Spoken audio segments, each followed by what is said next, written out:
Hello everyone, hello, welcome. I'm gonna preface this with I'm a little bit nervous because as you noticed, this is the first time on YouTube, and actually I'm multi-streaming Bubblegum, so it should be on Twitch as well. But I do intend to upload it to both. So kind of the point of tonight is that I've been meaning to do character backstories as some YouTube videos, but I always get overrun by theories and other stuff that I want to do. So, in combination with wanting to do character backstories, videos, and wanting to get used to multi-streaming, this seemed like a good experiment to do both. So, hello. Um, First time on YouTube. Thank you everyone for joining me in this experiment. Um, Euphrasia, I'm not at all gonna be offended that you're not here. You can always chill later. We see you in Discord, you're all good. Um, but hello Cole, hello Bounty, hello Joaquim. First time seeing you in chat. Welcome, welcome. Also hello to Cheekstew. Cheekstew, tell me how you want that pronounced. Um, and Alexandra, hello. Wow, okay, apparently streaming on YouTube was like a good call. Look at y'all. And thank you, Danny. I love that getting started screen. That was like my proudest early streamer moment. It was the first like getting started screen that I did. We can see that again. This guy right here was my very first, what was it called? My very first starting soon screen, and because I started like during 1.1, it was a good time. Good time. Um, but okay, there is a plan for tonight. Oh my gosh, you're Arrow! Hi, Arrow! Long time no see. What's up with you? Hello, Danny. Oh, hi, Neutral. Wait, Chixty, what do you mean? It's like Sheiks 2, gonna change it to that soon? Oh, the loading screen. Yes, intro screen, yes. Okay, plan for tonight. This has two phases. So we're gonna start by going through Rosaria's trailer videos, you know, the miscellany and the little just like teaser, because I am a fake fan and have somehow not watched them, even though they've been out for 1 or 2 weeks already. Um, so we've read their stories before on Twitch, and sorry for my Twitch people, this is going to be maybe a little bit like a repeat for you because I'm going to make sure I cover everything in her stories that we read a couple weeks ago. So we're going to start by going through her trailers with commentary on like what they touch on in there, and then we'll move over to her Honey Impact page in case there's stuff that like stood out to me when we were reading it before that I don't think her trailers mention. For example, I want to make sure we talk about her vision story because she has one of the better ones, IMO. Then we're going to move into Genshin, and I have a whopping 30 free-to-play polls, so we're going to do a sad little 30 polls on this banner. Hoping that we get her because I have a little ritual for every new character where I go through all of their animations and just flail over how pretty and personalized their animations are, or in the case of Kaeya and Benny, spend that few minutes complaining about how I don't think their animations were personalized enough. Hopefully this is a Zhongli Zhao situation and not a Benny Kaeya situation. But we'll finish up with her animation, I guess like kind of analysis and appreciation. And I'll go ahead and close the YouTube at that point and go solely to Switch, where we do our general, just, you know, like kind of gameplay and chat about stuff.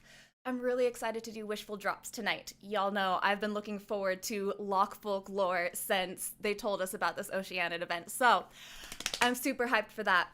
We're gonna learn about Oceanids tonight, I hope, unless I get just totally, I don't know, what's it called? Bait and switch? If Genshin tells me or teases me that we're gonna get lore and then I don't, it'll be sucky.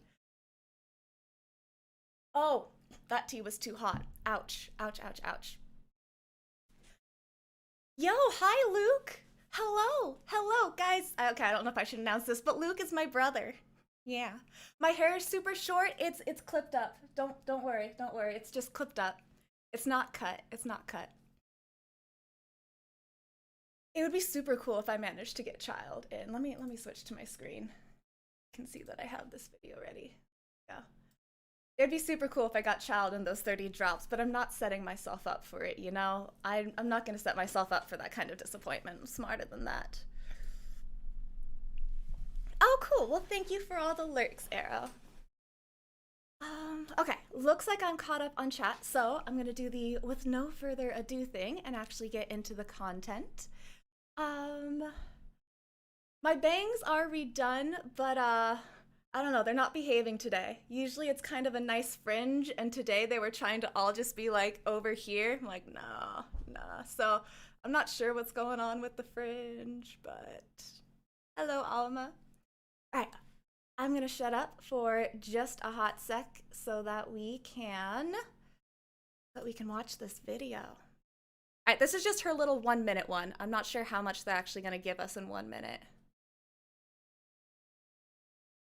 Hey, Bubbles. I don't have sound. Hello?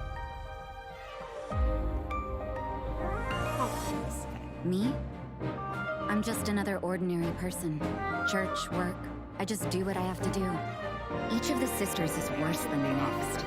If it's not about prayer, then it's about choir or some other thing I'm supposed to participate in. I'm trying to stay out of sight. Pray. Not for the gods nor the betterment of others, but for yourself. Okay, I know that's just one of her voice lines, but it is one of, I think, her peak voice lines. Because one thing I noticed about a lot of her quotes is she is a very wise woman. You know, she dresses all edgy and goth and like she works in the night. She's a night walker. She's skeptical and the cynic and just like she's made out to be this real hard ass. And you know, not taking that away from her. She is a hard ass. But we'll notice when we go through her quotes, there's a lot of perspective to her. She's a wise hard ass. And this like pray for yourself, I know is a threat to the monsters, but it reminded me of this outlook she has of having responsibility and control over your own existence, really. And that's her whole skeptic view on the gods, is she doesn't pray to the gods for deliverance, she gets it on her own.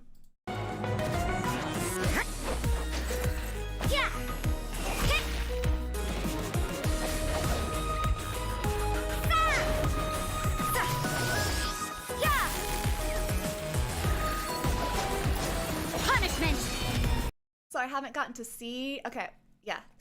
I should just wait for the animation appreciation session for this. Ooh, did that come out weird? Animation appreciation.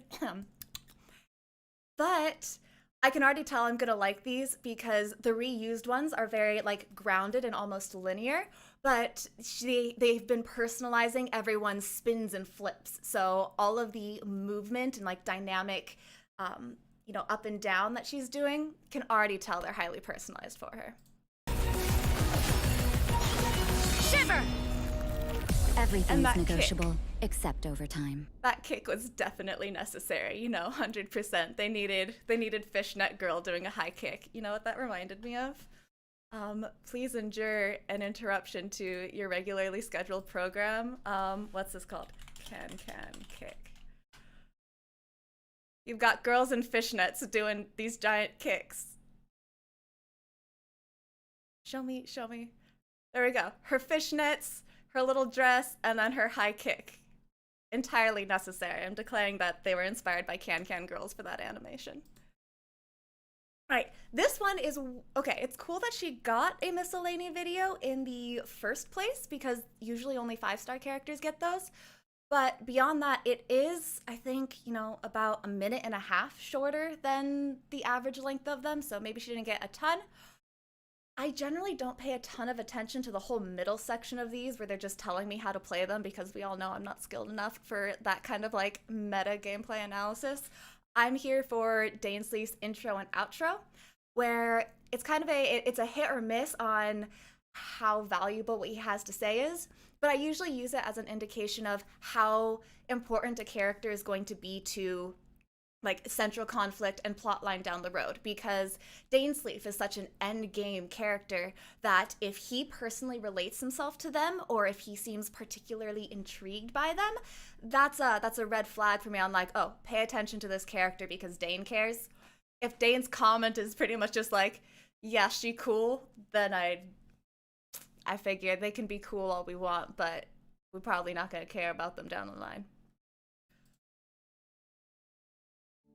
Mondstadt's Church of Favonius has a very unique sister, Rosaria. Despite being a priestess, she has never been witnessed offering prayers to the gods. Swift of foot and aloof in speech, she becomes active in the darkness of Mondstadt's night.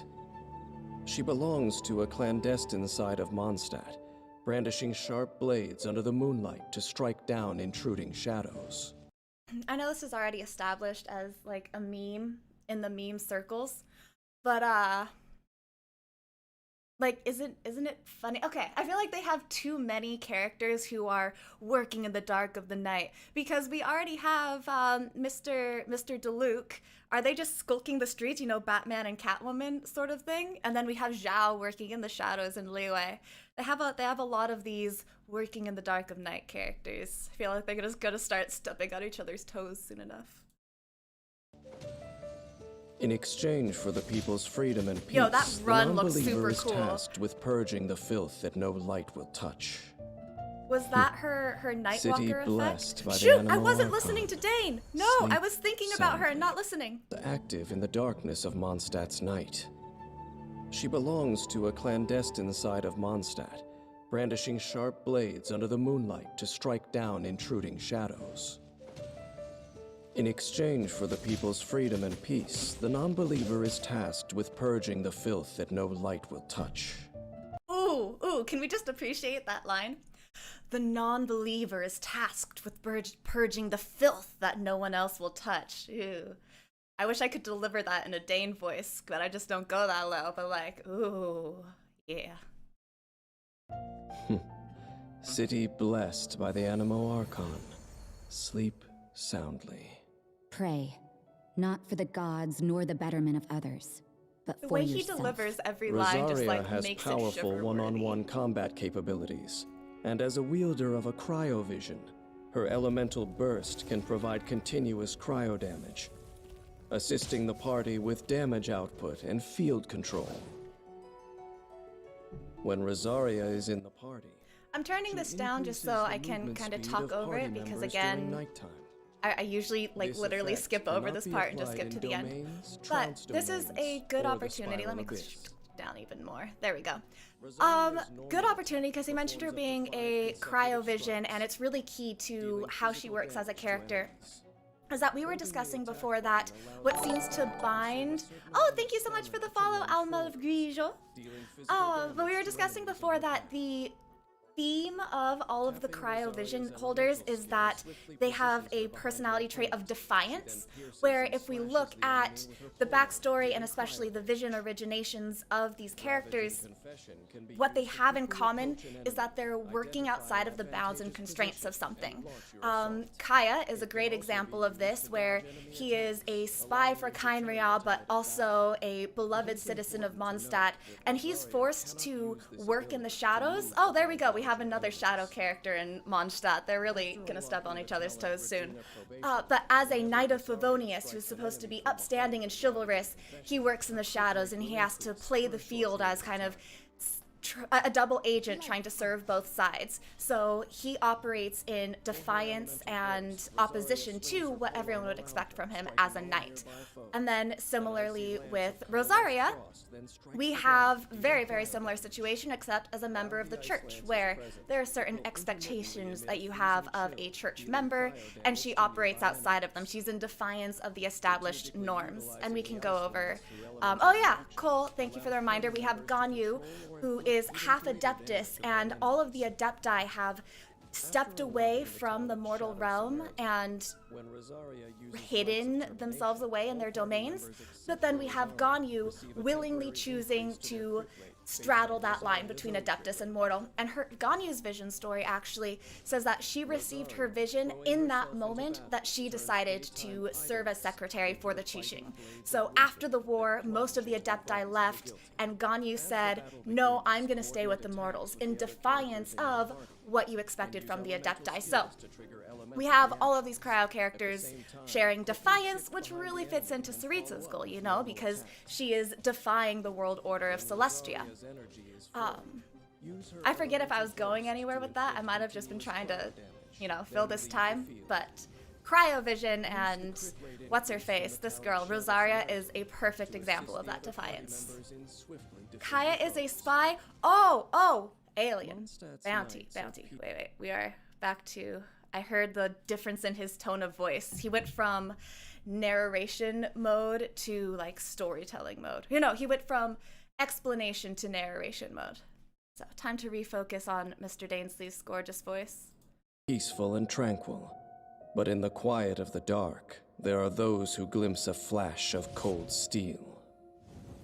This is the dour sister who metes out punishment to protect this place of peace and the sisters who are purity incarnate. Unperturbed. The fact that he uses dour as the word to describe her, like, isn't dour, like, grumpy? Just saying, like, she has a resting kind of bitch face. So that, like, this dour sister, it's like, it's the face she makes at everyone. Dour. Like a grumpy grandma. With dirtying her hands, she has become a blood-soaked executioner. And having witnessed the cruelty of this Executioner. world, she can no longer close her eyes and extol the blessings of the gods. Okay, that is a beautiful. I'm so glad that Dain said that, because that is my in to segue to her vision story. So, Dain just said, what did you just say, boy? And having witnessed the cruelty of this world, she can no longer close her eyes and extol the blessings of the gods. All right, this is a classic tale of disillusionment. There we go. Because Rosaria's backstory is that as a child, she was kidnapped by a band of treasure hoarders, and she was essentially raised among these bandits for many, many years. And they never really considered her one of their own. She was more like their slave, kinda. They kidnapped a girl and kept her to do shit for them. So her visions, that's already a terrible upbringing. But then her vision story is that the bandits were having a down slump. They didn't have enough food to feed everybody. So she tried to run away and was caught. Now, the bandits all wanted to kill her for trying to be a deserter, I guess, even though they weren't one of her number. But the leader of the bandits said, instead, let's have a duel to the death. If you win, then you'll officially be a member of our tribe, our bandit group. So they have this battle. Nobody thought that she could win because there was this seasoned killer versus this little girl that they had stolen and kept in slavery. But she did. And in the act of getting... in that duel, that was when she obtained her vision. So afterwards, they all accepted her, not so much because they accepted her as a person, but because they thought having a vision holder was going to be real helpful and useful for them. So yeah, those fuckers still weren't nice. What are you gonna expect?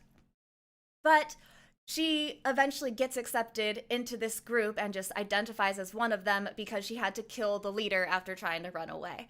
And then, she has this whole thing of, like, did the leader let her win? He who kidnapped her, did he kind of see her as a daughter because he had been raising her for so many years? So there's a really interesting dynamic there. But eventually the knights go, they take down these bandits, they adopt her, and I guess orphans get sent to the church. That, I don't know, it tracks. I don't think it was explicitly said. It was just yeah, the bandits got taken over and somehow the knights sent her over to the church. But she could never fit in with all of these citizens who had been living peacefully for years and years and years. And here she is, having been kidnapped by bandits for however many years it had been. So she could never really ascribe to and dedicate herself to it, but she was still raised in the church. And this is how we get this woman who does not seem like a sister, but is still affiliated with the church. So I think that's a fantastic vision story, and it really drives a lot of the perspective that she has, which is what Dain was referring to as one who has seen the evils of the world. She really can't count herself among the number of those who believe that the gods are going to deliver them. Wow, I took one of Dain's sentences. I managed to talk about it for 5 minutes. Whoops. Rosaria, the most unique sister in Mondstadt's Church of Favonius, never needed redemption from the gods. She never for she needed grasped redemption. it with her own She hands. grasped it with her own hands. Beautiful, beautiful. All right. So, based on Dain's commentary, unfortunately, Rosaria doesn't strike me as about to be super importante. It was all very confined to herself, and he didn't relate himself to her at all. So, yeah. She's cool. Everyone can love her, but I don't think she's going to be important to the plotline based on Dain's commentary and her backstories. Let me switch to Genshin and catch up on my chat. Oh, I was researching the chasm last night. That's why we here. Right. Bounty. I was gonna say yes. Kaeya is a spy. Thank you so much for the follow, Sheik Stew. I'm glad you're having a good time. There is a whole speech, and I've given the speech a few times about Kaeya's backstory. So I'm gonna make sure to get a video about that up soon because I'm pretty sure I've made people listen to me give that monologue too many times for me to give it again now. But in short, Kaeya is not a native to Mondstadt. Kaeya is not a native to Mondstadt. He comes from Khaenri'ah, which is a lost region outside of the side of the gods. So no one from Khaenri'ah has visions. They have a real hard time, and they've got some kind of bone to pick with Mondstadt because they sent Kaeya there as a spy to eventually wage war on Mondstadt. So we have Kaeya is super important to the endgame plot and central conflict, and you should love him. There we go. That is the moral of the story, but he is a spy for Khaenri'ah. He has excellent internal conflict because though being a spy for Khaenri'ah, he also was raised in a very loving family and he does feel loyal to Mondstadt. So there's a super tug in him of, does he favor the entire nation that is waiting for him to save them, or does he favor the people who actually, loved him and raised him and welcomed him as their own when his people abandoned him to be a child soldier for them? So very split loyalties, very intriguing character. Is there a reason why Rosaria? I don't have sound on, that's why it's like awkwardly quiet here. Bessa. Is there a reason Rosaria looks more like a zombie than Chi-Chi? I don't know. I wish I could answer, but I don't. I think her skin tone is supposed to be reminiscent of how much time she spends in the dark. She's a creature of the dark, so she's never gotten sunlight.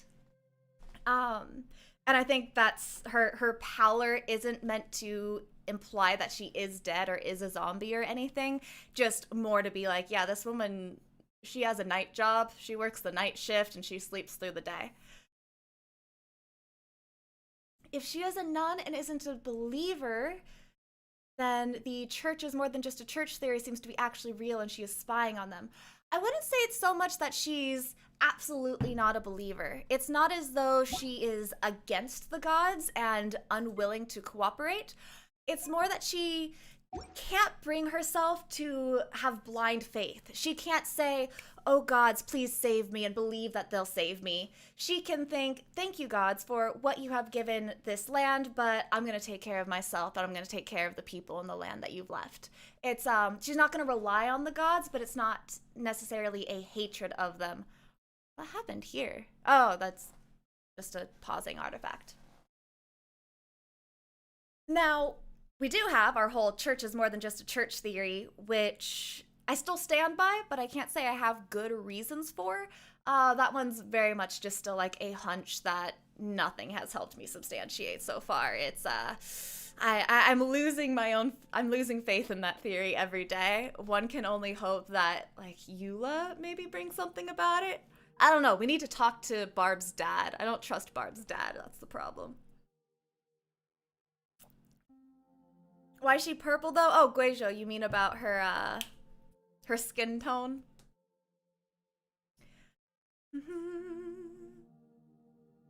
Hello, Pijuan. How do you like that pronounced? Oh, Danny, yeah, Theon Greyjoy. That is a perfect, yeah, that's a great parallel for Kaeya. Those split loyalties, very much so.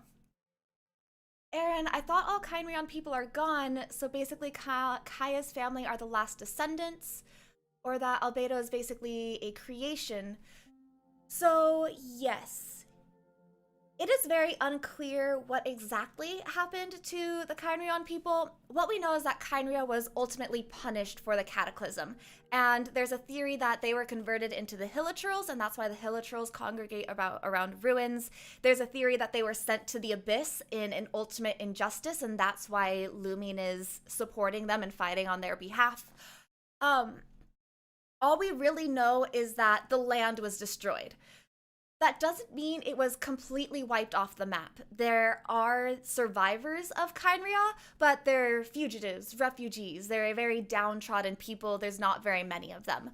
So I won't say not necessarily the last survivors, but among a very small number of survivors and against terrible odds. That is one of the things that I remain very, very just give me more information kind of angry on, because, you know, if all of the Khaenri'ahn citizens were mutated into hilichurls, then how is Kaeya humanoid?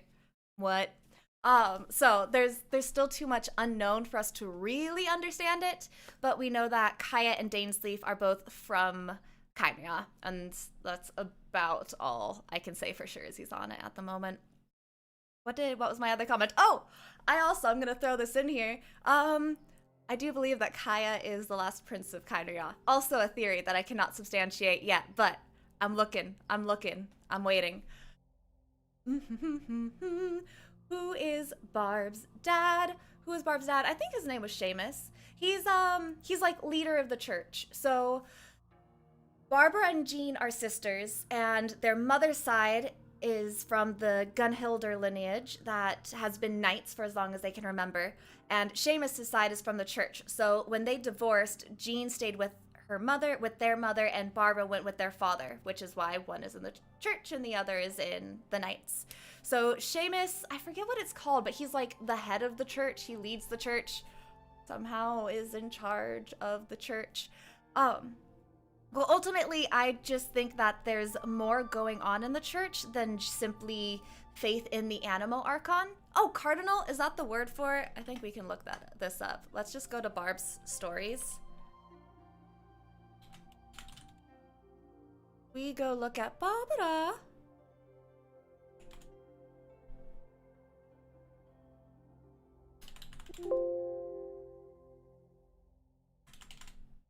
Oh, not Seamus. Simon, Cardinal of Daybreak. Yes, the Cardinal. Khaenri'ah. Cardinal. Or Deacon?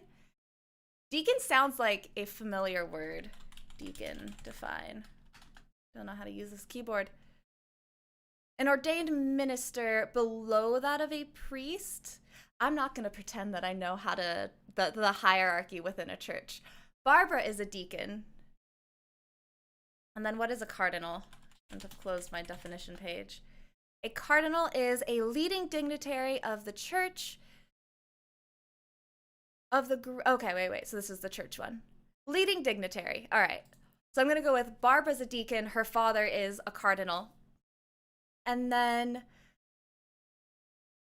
so Cardinal of Daybreak feels like an inherited title. So I want to say that that's the head of the church. And, okay, wait. I don't want to spend too much time on this because, again, I can't substantiate it very well.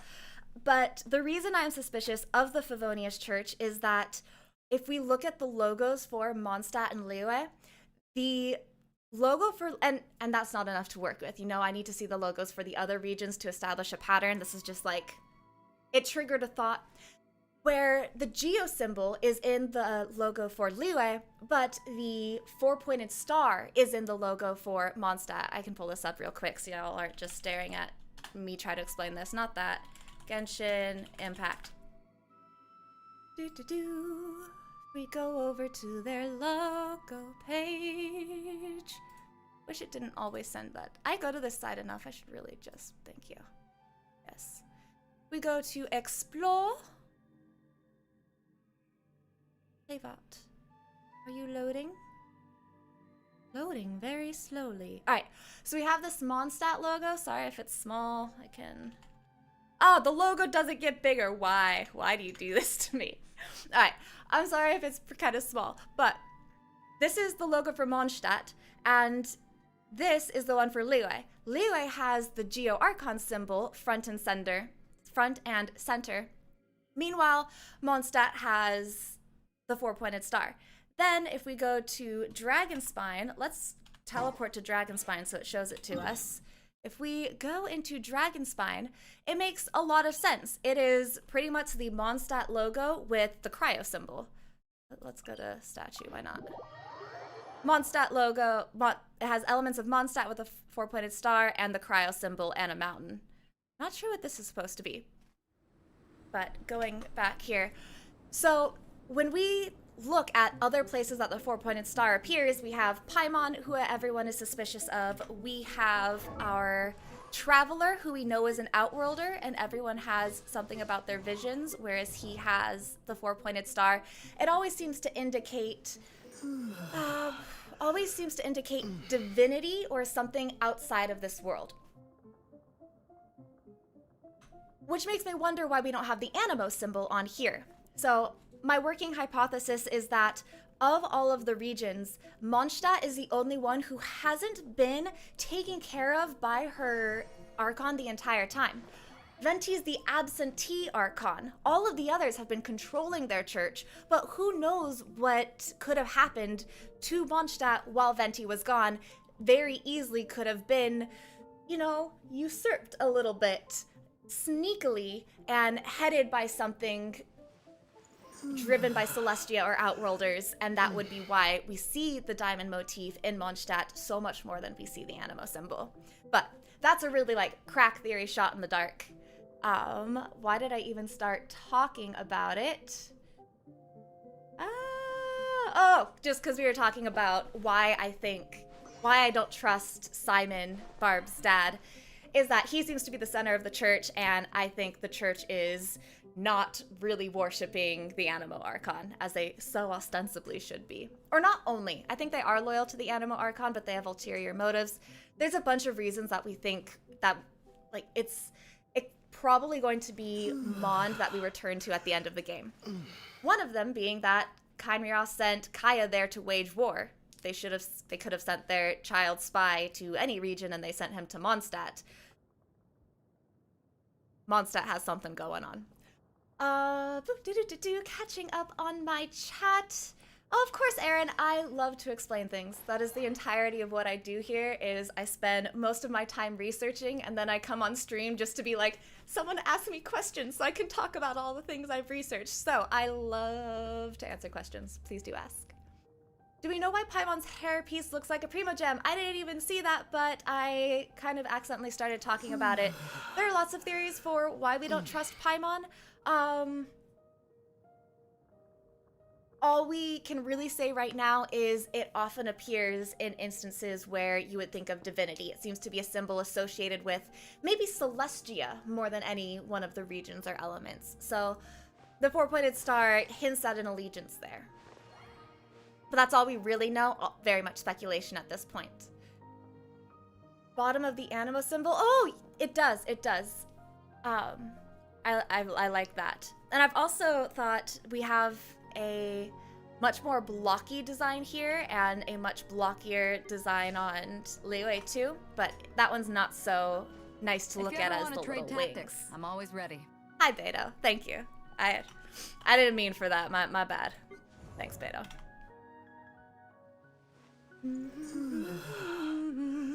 That's a good question, Nicole. Does Liyue have a formal church? Not that we've seen. And this might be a cultural thing that I don't feel, knowledgeable enough about to comment on. How worship is usually done in China. I don't know if they have churches the way we expect from European and American methods of worship. It does seem to be more of a, in each person. We have shrines, I believe, because we visited that shrine for Pervases in Zhao's quest, but I don't think they have an official church, or we haven't seen it. If someone is knowledgeable about that, please start talking about it. I would love to know. What do we think about that mysterious quest everyone important in Mondstadt left for? Hi, Moxie. Hello. I don't think much about it, honestly. Or, I know what you're referring to. It's, Varka went off and he was like, Hey Jean, I know I have you take care of all my responsibilities already. How about you do that in an official capacity while I go fuck off on an interesting adventure? And he took most of the knights and left them understaffed to take care of their city. I have very little respect for Varka, even though if we go look at his mentions, everyone who talks about him thinks he's a great person. Mad respect. And I look at Varka and I'm just like, you lazy dick. About Varka. Wait, Barb says her father left? Whoa, this whole time I thought the guy in the church was Barb's dad, but no, apparently he left with Varka. But Ben is all like, he's my role model. Talk about team leaders. Such a team leader, he abandons Jean to do all of his work for him. Oh, how great. I agree with Deluc. While I understand his disposition, I can make no sense of his actions. Oh, and then he's like, I've said too much. This is... Everyone here seems to just be like, he's cool, but he's irresponsible. So... I wonder... I feel like down the line we're going to meet him and it's going to turn out that there is an important reason for that expedition. But as of yet, we have been given no indication of what that expedition is about. Everyone just says that he's awesome, he's strong, and he fucked off. That was all. Oh my god, can't wait till we find all their corpses. Yo, that would be a good moment. I don't expect it. Genshin hasn't done anything savage like that to us yet. But if that were to occur, I would be so stoked. That would be so out of left field. Great appreciation. Find it curious that the Mond chapter of the Archon quest is the prologue, even though it could have been titled Chapter 1. I have always wondered about that. I've kind of been tossing that thought around on the back burner, and I've yet to find any meaningful commentary on it, but it has always stood out to me. It's like, why is that the prologue? Why? What about that was not truly Chapter 1? Alright. It is time for pulling. Just standing around. Alright, we're pulling for Childe. Oh, I said that... Ooh, resin's full. Let's go deal with that. Before pulling for Childe, we have to go butter him up by dueling him. Everyone new from YouTube, you're about to see that I very much am here for lore and not here for combat. I'm actually very bad at playing this game. So, enjoy seeing me get wrecked by someone I fight every single week. We're just here for the lore talk, okay? But yes, we're dueling him because what else could make him happy? You know, there's only one thing that could make Childe want to come, and it's battling quite him. hard to come by. Well then, amuse me. Surrender is a valid option. I promise I'll be gentle. Here, passable effort.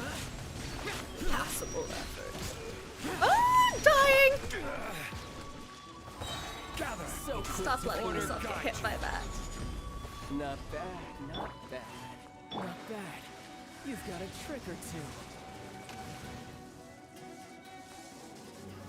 Gather. No use hiding back there. Useless. My turn. Yes, let's light it up. I'm going in. Solidify. Boring. Boring. Someday I will tire of shouting Zhao's lines after him, but that day is not today. Oh, are you not dead? The fuck? How are you not dead? There you go.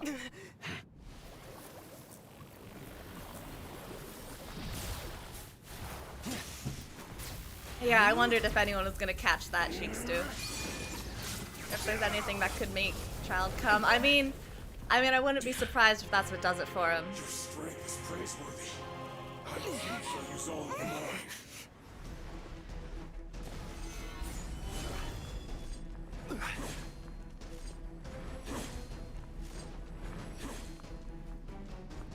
I done will yet? have order.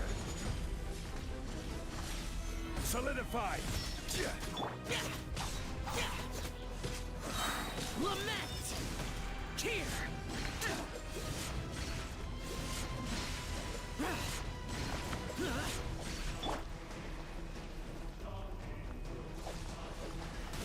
Solidify! Boring.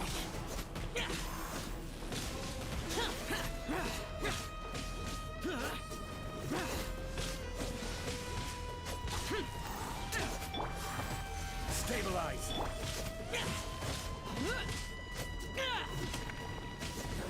Look at that, no one died. It truly is an auspicious day. Give me, haha, yes, Xiao needs these.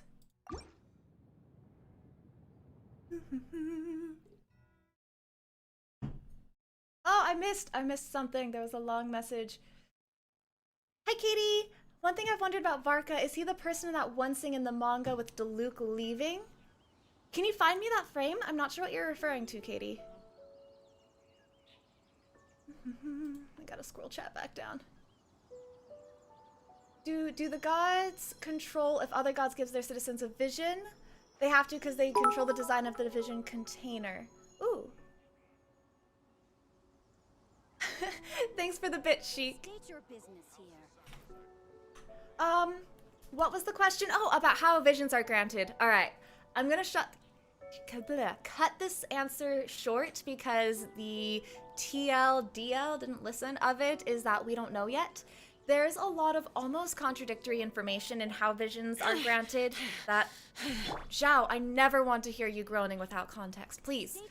There's so much ambiguity and contradictions in what we know of how visions and gnosis work that really I just talk myself in circles when I try to explain it. Because we really need to wait until we get to Inazuma. I'm very much hoping that that gives us some answers about it because we're going to learn about why she's stealing people's visions in pursuit of control and pursuit of eternity. And that should give us some more information that might fill in some of those holes. But some of it is that we do have some patterns between the kind of the element of vision that you get and the feeling of it. Wow, that was a terrible sentence. What am I trying to say here? There is a connection between your personality and what vision you get. That was things like earlier I was talking about. We see defiance and working outside of the norms. And sorry, my headset's telling me it's dying. In the people of Cryo, in the people of Pyro, we see extreme passion. In people of Hydro, we see a desire to protect. There are personality traits that bind them. So it's something about who you are and perhaps what element you resonate with that says what vision you get. The container for it is based on your region.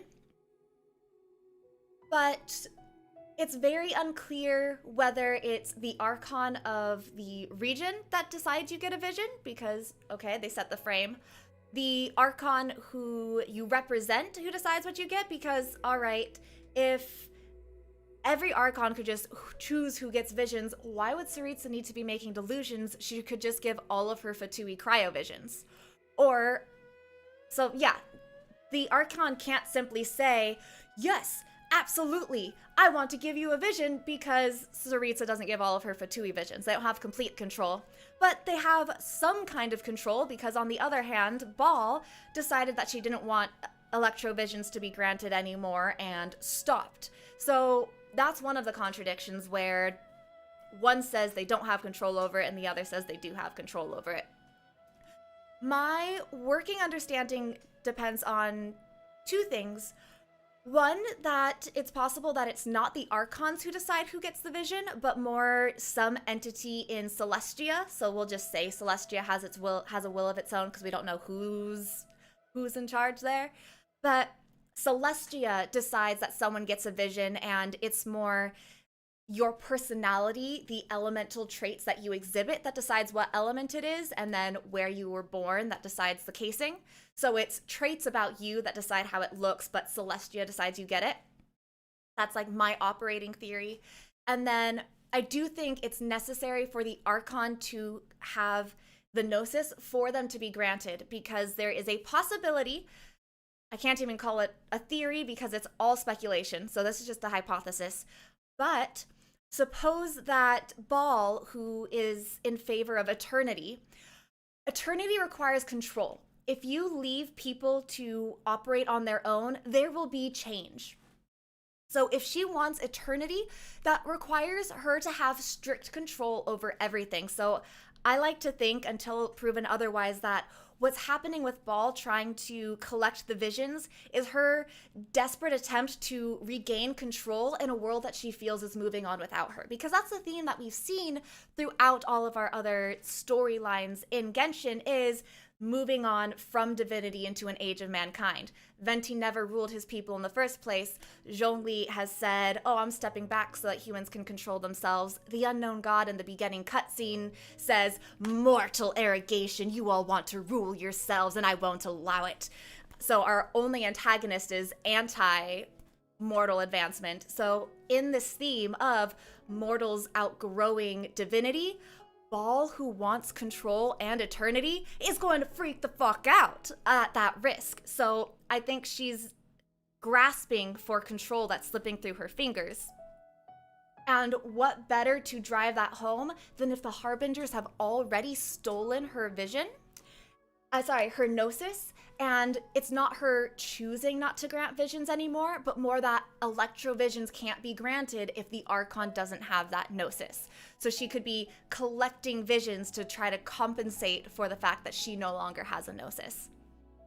Don't mind my crack theory. That's all speculation, but it is one possible explanation for that contradiction we have of Archons can't control whether their visions are granted, but Baal saying electrovisions don't get granted says, oh, they do have control?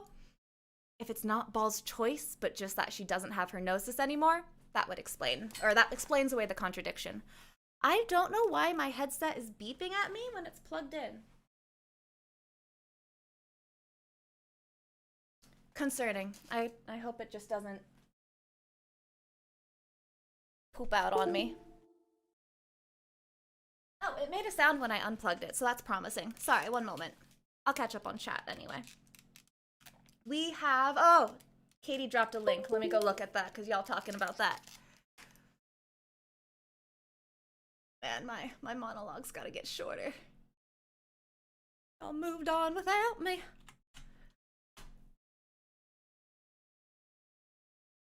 A mere businessman?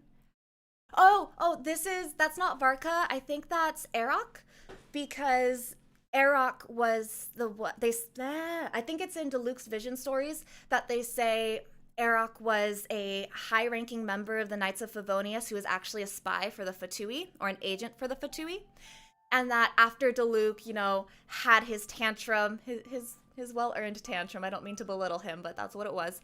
He has his well-deserved tantrum and leaves Mondstadt. They found out that Arok was a plant and got rid of him. But Arok was the one who wanted to say, hey, we don't need to honor your father. Let's give credit to the knights. And that was what led Diluc to throw down his vision and his cape and say bye. So my first guess would be Arok. Is it similar to element bending in the Avatar? Realize that most vision users can't activate that reason until they use the weapon, unless you are Zhongli. Aaron, could you say that in another way? Because I didn't quite understand what you mean by they can't activate the vision until they use the weapon. What weapon do you mean? And then...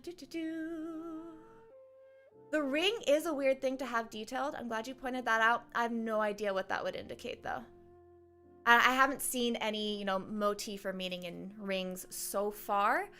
Unless delusion? Like, if that's a Hydra delusion, but no, that's an out of left field speculation just because Diluc's delusion, which actually isn't pyro, even though it's red, it's just like the power of darkness. So no, I take that back. Scratch that from your memories. I'm not speculating that that's a delusion at all. It's just a mysterious ring that I know nothing about. I'm waiting till we learn more about how the Traveler manipulates elements. Also, hi Brady, welcome. It seems like something that doesn't get talked about as much as it should. There is a reason it's not talked about as much as it should. I'm gonna go lit nerd here real quick. When you talk about perspective characters, usually you introduce the character whose head you're in into a situation that they're unfamiliar with, because the common way of writing is to have your audience discover things at the same time that your perspective character discovers it. If you have a knowledgeable character, then it feels out of place to start explaining it to your audience because you're clearly leaving the character's head in order to explain it. So it's a shortcut, or just like an easy out in writing, to say, my character doesn't know what's going on, because then I can explain things to the character and the audience gets to learn it, you know, like by default for free. And I prefer that because that means I know everything that my character knows. Mihio is robbing me of information because Aether knows way, way more than he lets on. Aether is an outworlder. He knows how to travel between... Oh, I just noticed that this ring gets like a specific twinkle. I now agree. It has to be important. They're pointing out how much it's twinkling. But Aether knows way more than he lets on, especially because... Oh, shoot. I forgot to find it. Sorry, guys, from last stream. I said I was going to find this quote from Aether. I'll remember after this stream. Aether says when Venti asks him, why are you going to help me? He says, I can't let another god suffer. And another is a very important word there, because what would you call someone who can travel between worlds and has some measure of immortality? Aether is some kind of divinity. And he knows way more than he lets on, which is very frustrating to me. I had a lost steam there because I forgot where I was going with that rant. But the point is, how there's a lot that the traveler knows that he doesn't explain to us. And even when someone mentions like, whoa, you can adopt the elements, that's so cool. And Aether literally says like, oh, I think I know what's going on here. And then the conversation just continues. We have to click on the button that says, I think I know what's going on here. But he does not actually tell us what is going on here. I was so heated when that happened. I was so fucking angry. You can't drop that on me. So Aether knows exactly why he can manipulate the elements, but he's not going to tell us. And it should get talked about more. That's the moral of the story. Each Gnosis is shaped like a chess piece, so maybe the Tsaritsa wants them to prove to Celestia that she is powerful, or maybe chess is the way to kill Celestia. There are some really cool theories about what the Tsaritsa is trying to do. I think ultimately she's trying to take down Celestia because she changed into this cold-hearted, militant god way back in the cataclysm 500 years ago. And Dain Sleeps tells us in a story teaser that the war began 500 years ago, and what we're doing today is just finishing past battles. So everything we're doing in our storyline today has its origination in the cataclysm from 500 years ago. And we see that sprinkled throughout all sorts of things. For one, the Dendro Archon. They say that the youngest Archon is Dendro, who took power 500 years ago when the Cataclysm was. And Venti says that he knew the Tsaritsa well 500 years ago, but he can't say the same now. So we hear about this, what's the word? There's a specific phrase, ultimate injustice that was done unto the people of Khaenri'ah, and that's why Lumion is fighting on their behalf. The Tsaritsa hated that too. The original calamity had been overturned, but the island in the sky set the world to burn. So Celestia made a choice that Tsaritsa disagrees about. Tsaritsa disagrees with, and she started this war way back then, and this is when she is able to complete it. So we don't know exactly what she needs the chess pieces, what she needs the Gnosis for, but it's for her ultimate goal of destroying Celestia. Maybe if you put them all together, you get a super weapon that can blast Celestia out of the sky. I don't really know. Maybe if you get them all together and like crush them, it's like, oop, divinity has no power anymore, byes. It could be anything, really.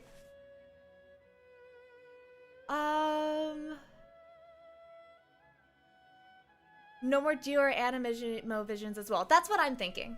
Again, like, take me with a grain of salt, guys. I have a lot of speculation. Very little of this is proven. But I think there are no more Geo or Animo visions as well. Anymore, yes.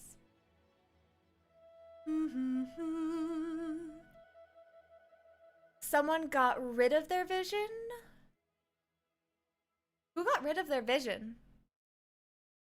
I know there are a couple, so Ningguang and Mona both inherited their visions, as in the stone was already there, they picked it up and then resonated with it, which I think is a really, I don't know, I don't like it as much. I want all the visions to just like vanish from existence when their wielders die, just as they pop into existence when their wielders earn them.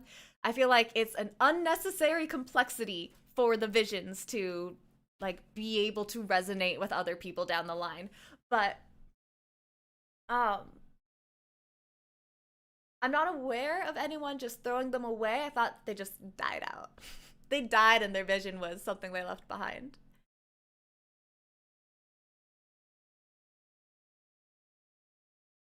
So an item with powers, but still just an item.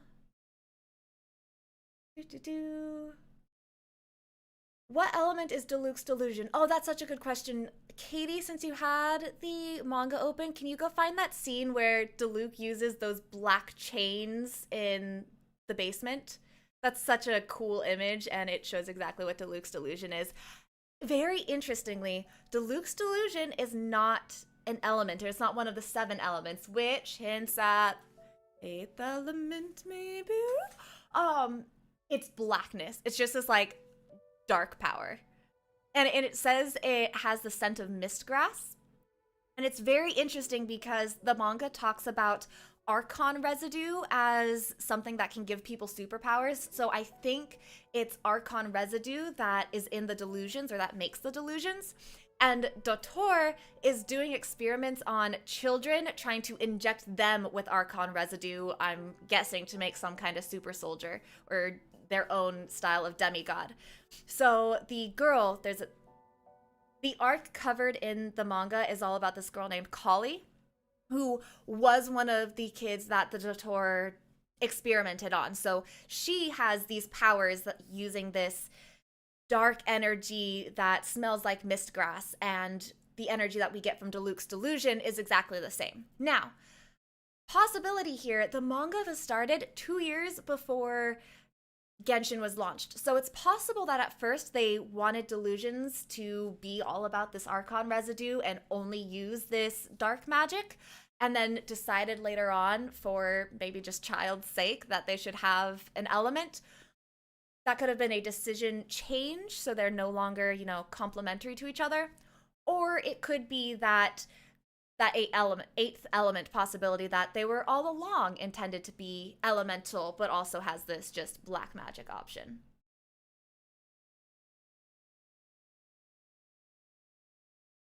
She unleashed her power with no need for a catalyst in the final act? Oh, you mean the weapon. You mean the weapon, the catalyst to use it. I see what you mean. So that's a good point. I never really thought of the weapons as necessary for people to use their elemental powers. I always thought of it as their vision is a weapon unto itself. It allows them to manipulate the elements, and that catalysts were just a focus, something that allows them to amplify their abilities. But that was very much an assumption I made, and now that I think about it, yeah, all of the elemental users, the Kaeya's ice comes from the tip of his sword sort of thing. They have some powers that don't rely on their weapons, but unless they're a catalyst, at least one of them does. So that's an interesting observation. It hadn't occurred to me.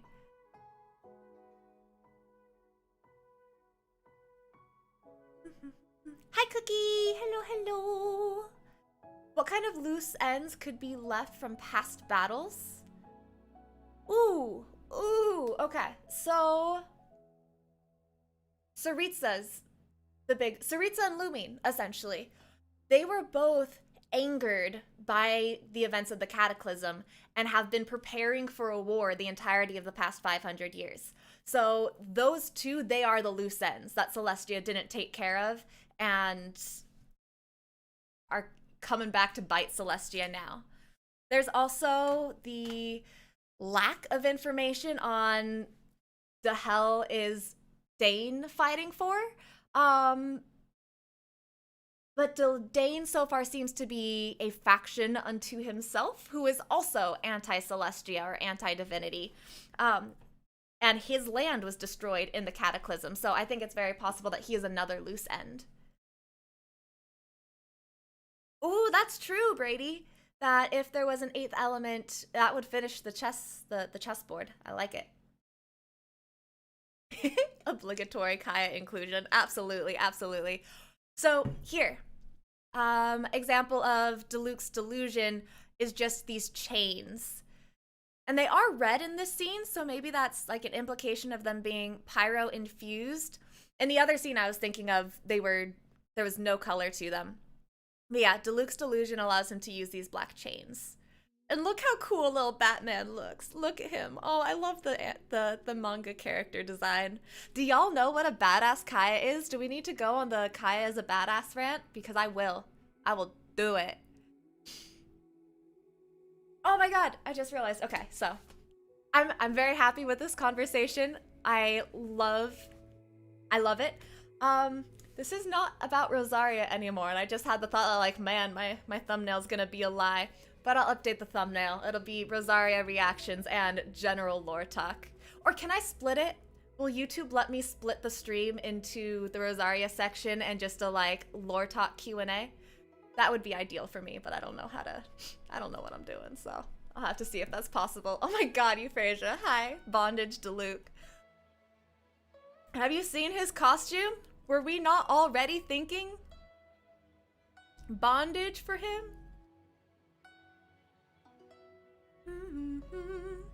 I can timestamp it? Okay. Katie, what chapter was this in the manga for Aaron? Oh, 8th element would be time. Also, hi, Oak Tree. 8th element would be time. That's an interesting thought. There are all of those indications we have of a god of time. I don't know if time was ever an Archon. It's possible that time died in the Archon Wars. So if the elements are defined by the 7 chess pieces, it's possible that if the god of time had won the Archon War and inherited one of the Gnosis, they would have become the Archon of that Gnosis. That does get in, though, into all of the ambiguities. Like, Zhongli is a spirit of Geo. Does the fact that he owned a Gnosis, did that manifest the Gnosis as being Geo? But then you're like, okay, we have the Gnosis who have been inherited. Does that mean only a spirit of the same elemental type can inherit that given Gnosis? So then could the god of time have never become an Archon because there was no Gnosis of time? There's a lot there. We need answers about the Archon War before we can say, like, this is how the Gnosis work. But time as an element very well could be to account for the god of time that disappeared on us. In other scenes, it's more purple-black. Yes, yes.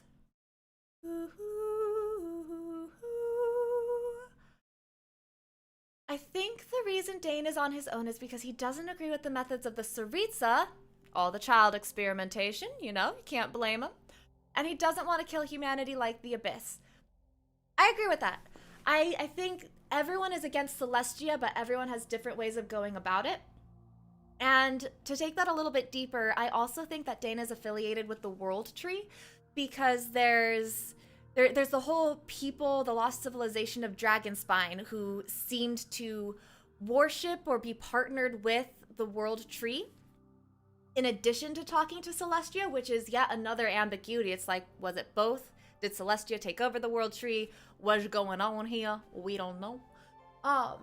But I do like to think that Dain is associated with the World Tree, and I'm gonna hold on that answer, or like not give that rant, because I'm scripting a video all about the World Tree where I'll talk about is Dain representative of the World Tree thing. So that monologue is to come, but very much I think he is also against Celestia, but from his own angle.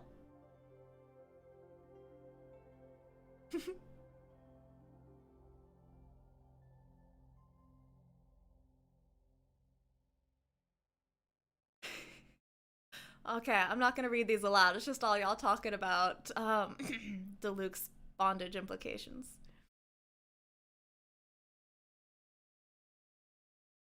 Not that I disagree, I don't think it needs to be said aloud. We all see it. My theory is that the god giving the vision gives them power, but the ruling god agrees that they are worthy. So in the ending of Inazuma could have a mass granting of vision as the conclusion. Ooh, that would be cool. That would be very, very cool. Glory, the blind girl, has green eyes. How do you know that? How did you discover that?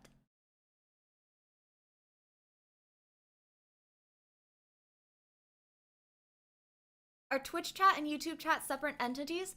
I have a screen here. We can move this over real quick so you guys can see the chat. I have something called multi-stream that's putting them all together, and I can just see Bounty's on YouTube and Sheik is on Twitch. So it's helping me out there. They made it quite easy. I was very pleased with how easy it was to integrate with YouTube or multi-stream. I am worried we're gonna get to the awkward part of the evening where I'm gonna be like, okay, bye YouTube, thanks, and we're gonna go over to the Twitch session, and y'all gonna have to stare at me while I look around in the menus trying to figure out how to stop streaming to YouTube without stopping my Twitch stream. If someone wants to Google that for me before we get there, I would be quite appreciative. Quite appreciative. Do I think... Oh, Jemmy, I am going to roll soon. We fought Childe for the express purpose of, you know, good juju. And I feel like my good juju has probably expired by now. Do we need to go do the angel share ritual? Let's... Ooh, Osmanthus wine should we tastes go the same as I remember. I love you, Zhongli, but shush. Where should we go to pull for Childe? We could go to the Gold House or somewhere reminiscent of Zhongli. Is there a Zhongli statue someplace that's meaningful for Childe?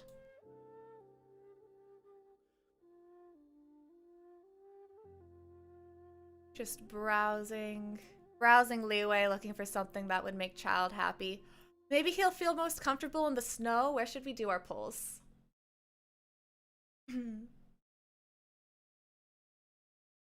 Do I think the Pyro Archon will be a brutish brawn with no brains? Or is, ooh, brutish brawn with no brains. I like it. Excellent alliteration there, Euphrasia. Okay, wait, we're gonna lose Genshin again. Who is Kratos?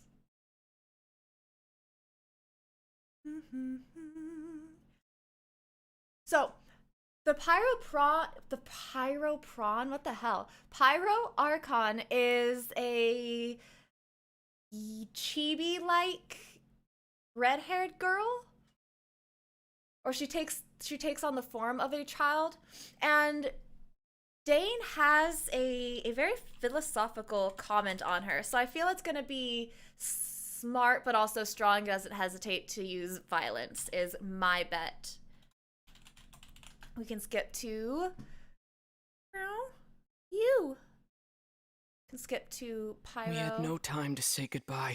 The oasis of knowledge is a mirage in the desert of ignorance. In the city of scholars, there is ash. When the god of war shares this secret with the traveler, it is because victors shall burn bright, while the losers... The rules of war are woven in the womb. The victors shall burn bright, while the losers must turn to ash. And this is a quote. Must turn to ash. This is a quote from the Pyro Archon. When the god of war shares this secret with the traveler, it is because she has her reasons. So, that doesn't seem like the kind of comment that would come from a brute, which is why I'm voting for the smart but also strong. Oh, look from the underside of the bandage. Why did it occur to you to do that? Like, what was the thinking that was like, I'm gonna try this? Can we include the possibility that the Abyss is another pawn for the unknown goddess and their purpose is to distract the humans and keep them in check? I'll include it. I love it. That's a great possibility. I'm gonna turn my gain down a little bit because apparently I'm in a yelling mode. There we go. It's not going into the red when I get excited. But yeah, I like that a lot. I'm not gonna say it's like definitely true, but plausible for sure.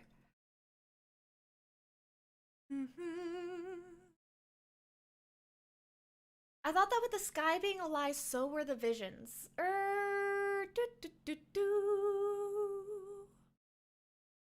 So the false sky, or the sky being a lie, I think is poetic. Is figurative the word I'm looking for? What do I want to say here? The sky exists. The stars exist. Celestia exists. Visions exist. It's not a false sky in terms of it's all a simulation. I think what false sky is getting at is that it's all contrived. We have a lot of talk of fate in here. Dain talks about fate. The Traveler has a story called Loom of Fate. Mona tells people's fates in the stars. There's a lot here about destiny. And destiny means that there is a plan.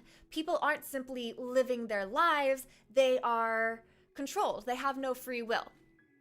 And I think that goes back to the theme of humans outgrowing or being freed from divinity, because divinity is very tied in with the idea of a grand plan and fate. And if humans are coming under their own power, that also means free will and being free from fate. So I think my hypothesis is that False Sky is getting at the entire system of Celestia and the Seven and Visions, a system that is based on every vision holder having a constellation that describes their fate. And that's what's false about it, is that it is created by someone. It's written by someone. It's not the natural order of the universe for you to have these fates and these elements. It's simply, it's enforced by someone. It's enforced by Asmodee, the unknown goddess, the sustainer of heavenly principles. So, false because it's contrived, I think. So visions are also contrived, but not that they're fake or non-existent. Also, sorry, I'm not sure if that's like what you were getting at. I might have just monologued about not what you were intending at all. The place in Dragonspine where he sits on the video. Is that like right here? Where is he sitting in the video? It's on... It's around here. That's a great idea. That's where we're gonna go. Oh, we had a vote for Northern Bank. Sorry, cool, I missed that. I want him to be in snow. I think he'll feel at home in snow. Like, what if he's homesick? Is there a little pier he can sit on without freezing? I don't want him to be cold. Also, I feel like he might be a little, angry in Northern Bank now, because that's where he learned about the whole plot where he was made a complete and utter fool of. So he might feel a little resentful in the bank. We want happy child. Oh, that's not something that can warm me. Oh, this is a pier. This is good enough. Mr. Fatui. Mr. Fatui, it's time for you to die, please. Stabilize. Bye. Oh, you're not dying? Go. Gotta deal with you. Let's order guide you. It's too cold for your shit. Thank you. Onward, because I'm cold. I am cold.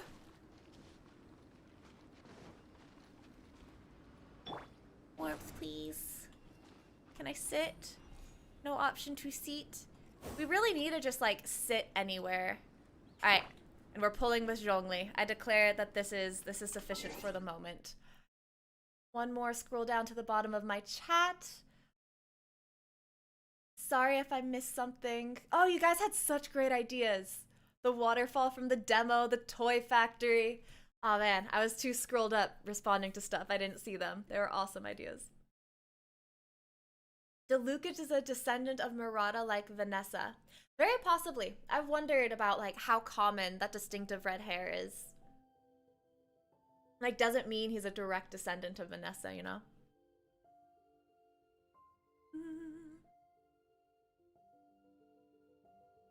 Bye, Jemmy, if you're not gone already.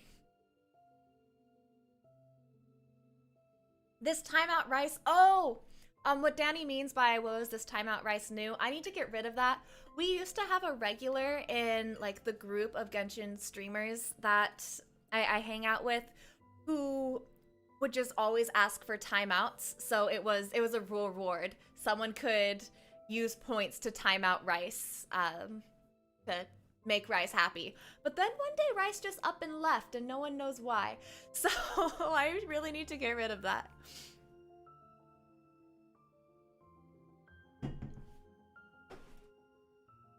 What if before Visions, everyone can use elements, but with introduction of Gnosis, there was a monopoly or control? Honestly, I wouldn't be surprised.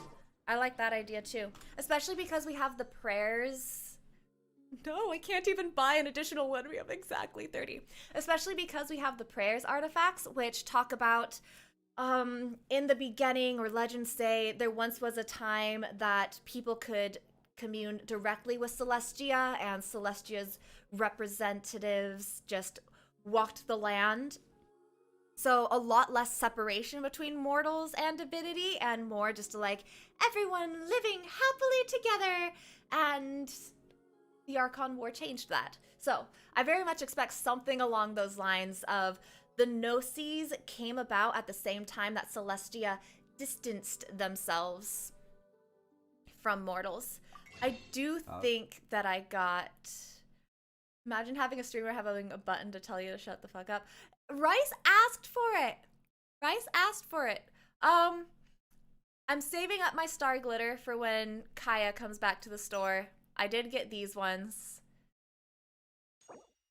Go ahead and get some Acquaint Fates. Standard banner ain't bad. And then, yeah. All right, let's do it. Let's do it.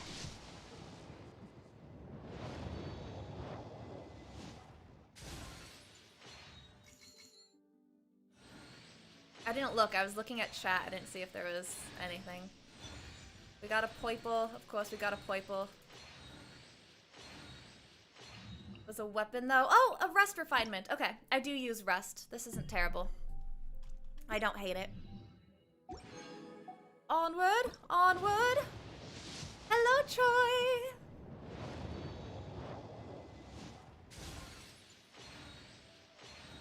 I should have clicked. Rosaria! Okay, we get to do Rosaria animation appreciation. That's what we needed. That's what we really needed. Okay, Rosaria Constellation. Would you look at that? Well, would you look at that? Beauteous. Beauteous. I love it. Worthwhile.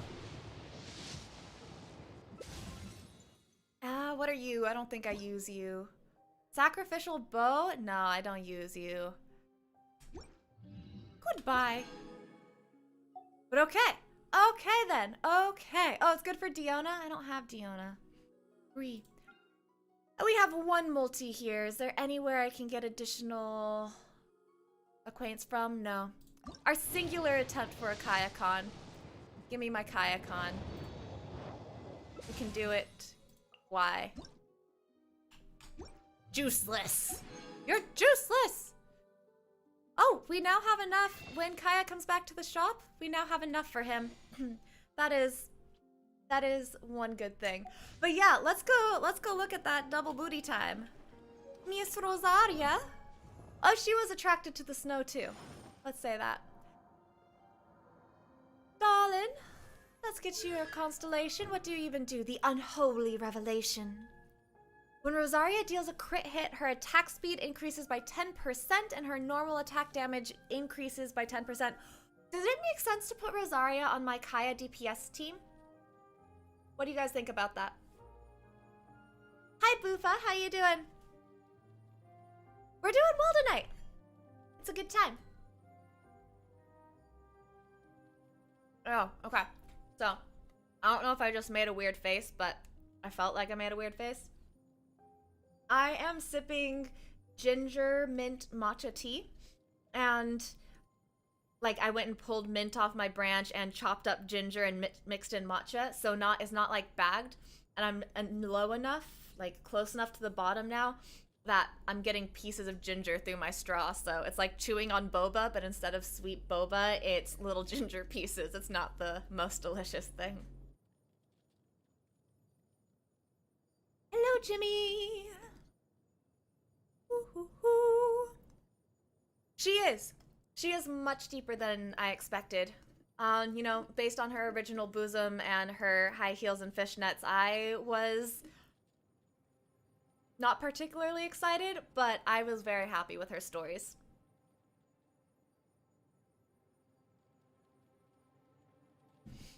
Kaeya and Rosaria would do well for the hot team. You know it. The hot and cold. That's what we're gonna call that team. That's what they'll be titled. They'll just be hot and cold. Fire and ice, we were never meant to be. Kaeya is better at permafreeze comps. Rosaria is better at melt supports. All right, so if we keep Benny, because of course we keep Benny.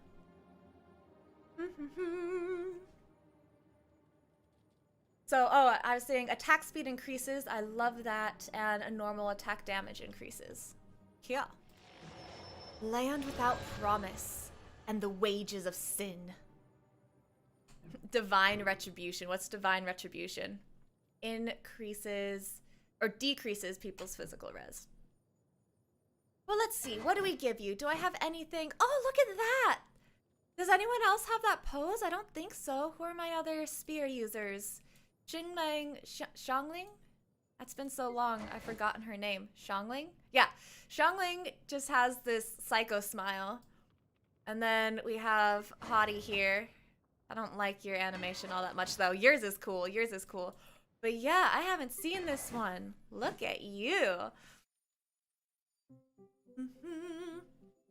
It is. It's a super hot pose. Do I personally think that visions are given by the archon of the region the character comes from, or the archon with the corresponding element? Ginny, I did talk about that earlier this stream, so I don't want to make everyone listen to it again. If someone in chat wants to summarize my, like, 10-minute monologue on that, I would appreciate it. Otherwise, Jimmy, I'll go find... I'll timestamp this video afterward with, you know, the Q&A. So it'll be easy to find that question if you're still interested after the stream. Later tonight, though. I'll get to it later tonight. Now, I'm not gonna try to artifact her right now because, or should we? I don't know. We'll try her out. We'll give her a low effort build. But my artifacts are not very good, so it's gonna be a poor low effort build. But let's just see if I can get you something better than Beginner's Protector, you know? No, I'm not enhancing this. Wrong button. You're not getting the Crescent Pike. You are not getting Zhongli's. They're both important. Favonius Lance. Crit hits, generate elemental particles.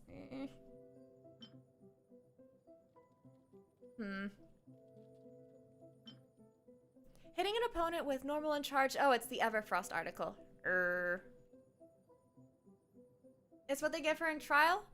Alright, let's just go with that. I don't know if I want to enhance it, though. Do you guys think it's worth enhancing it a little bit?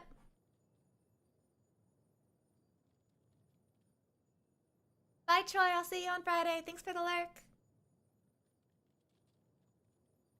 No, not at all a bother, Jimmy. Absolutely not. I always invite questions. Oh, what pose does Hu Tao do? Does she have her own, or is it the Xiangling Psycho Smile?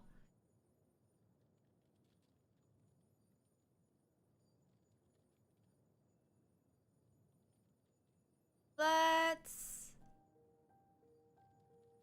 Favonius Lance, Xiangling's pose? That's upsetting.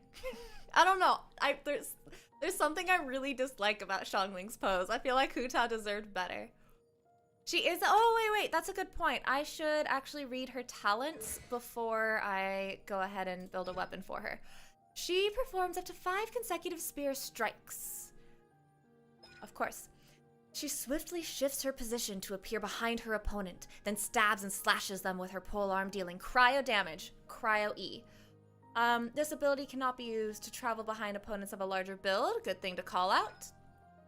Her unique take on this prayer ritual. First, she swings her weapon to slash surrounding opponents, then summons a frigid ice lance that deal cryo damage. Oh, it's the one that has the area of effect, right? Judgment is such a tedious ordeal. Much easier to skip that phase and get straight to the last rites. Rosaria was never very devoted to the Animo art god anyway, which makes performing them all too easy. Such a good line. Such a good line. Alright, so... mostly a physical damage build, unless I wanted to, like, optimize her melt potential. Feels like. I do want Kaeya to be the main, so she is secondary. Ooh, yeah, melt damage. I don't have Hu Tao, so it'll have to be Benny for the melt. Do her trial. That's such a good point. It's a good thing you guys are here to teach me how to play. Not you. Test run. Da, dun, dun, da, da, dun, dun, da, da, da, dun. So we do want to optimize her as a cryo build.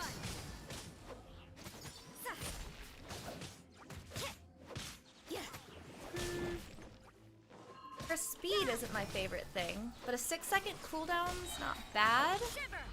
Then you shiver! Oh, but okay. Whoa, they have her solo. They don't even have anyone paired with her.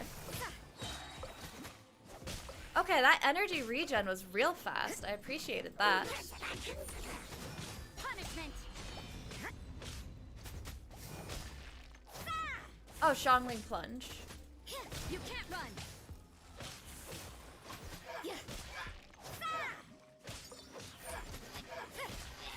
Oh, it's boosted for test run? That makes a lot of sense. I've always been impressed by regen during test runs. Alright. I did like that. She felt slow just because I'm used to Xiao. But I did like that. I think I'm gonna go for energy regen so that I can just be dropping her Q all the time. And then, does that mean I want elemental mastery with her? Though she's gonna be the second person applying the thing usually. Bum, bum, ba-da-dun, dun, da-da-da-dun. Back to character design. Let's go ahead and play with the secondary team, just to see how they're gonna do. Though keep in mind, Kaeya's not built yet, okay? He's not ready. Secondary, y'all are gonna be Kaeya mains, and then Rosaria secondaries. Make Oh, that sure means to I need to keep up. build her though. Oh, you need to be built. I do have Chongying. I do have him. He's not at all built though. He's hanging down there in the onesies.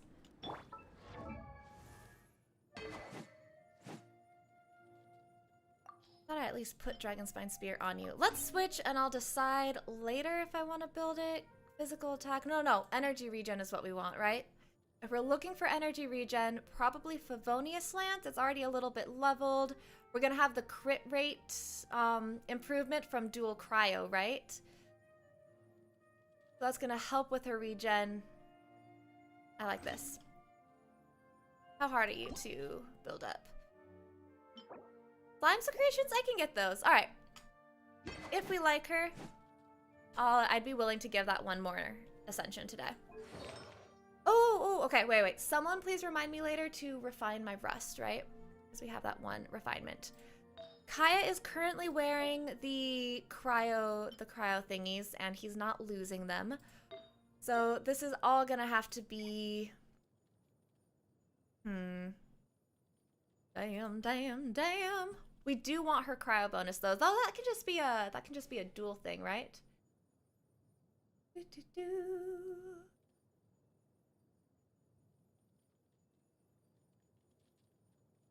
I think Kaeya and Lisa are both underrated. I mean, Katie and I both love Kaeya just because of who he is. From a lore perspective, like, even if Kaeya weren't good to play, I'd still love him. But I'm excited for him to be built and ready to show the world what he's got. 2-piece Blizzard, 2-piece Scholar. Noted. Let's see what I have for Blizzard. What do you get, girl? We have crit damage, attack, and HP. Well, let's just put that one on so that we can compare it. Then compare. That one's not better. That one's not better. All right, let's leave this on you. I'm just gonna equip her with Blizzard in every slot, and then we'll go see what, has better alternatives. This has attack defense. This has attack crit rate. That's kind of a low roll for crit rate. I'm not sure I want to take I don't like either of those. You have energy recharge and elemental mastery with crit damage. That's not bad. Oh, but it's a defense main. You don't need a defense main. She didn't scale off of anything, huh? That's gonna be rough. These are all defense mains. Why? Okay, I don't like you either. You have to be, it has to be you then. You have a crit, we have a crit rate, a couple crit rates. I can run Gladiator if I want damage over energy. I do want energy. I feel like energy. Check her last talent. Oh, it did scale off of something?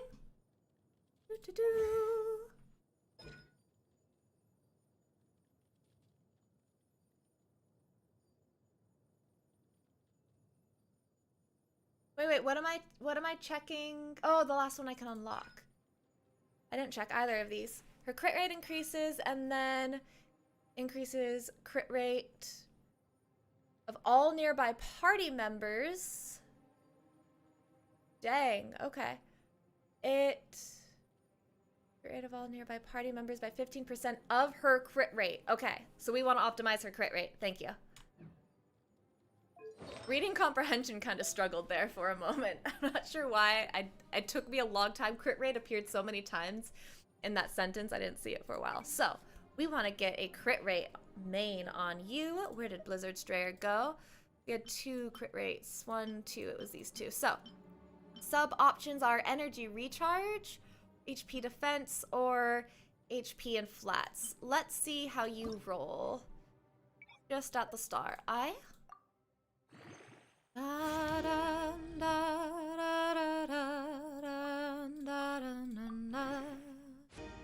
Oh, you went up. I did not.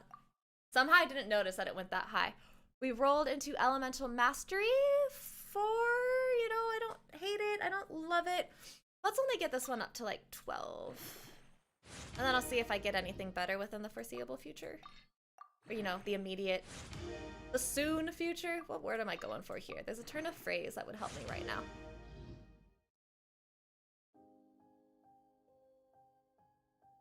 I do think they were only 4 stars. Is there a 5-star, a 5-star alternative that I could use for energy recharge? Why? Why are you rolling into defense? You didn't gotta do me like that. I hate you.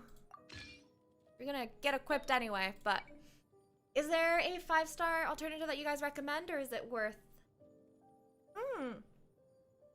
Give crit rate? Okay, I can optimize energy recharge with weapon and subs. Let's go for, oh wait, isn't Berserker also a 4-star only? Does Berserker have? Do we just put 4-star arts on her? Is that the name of the game?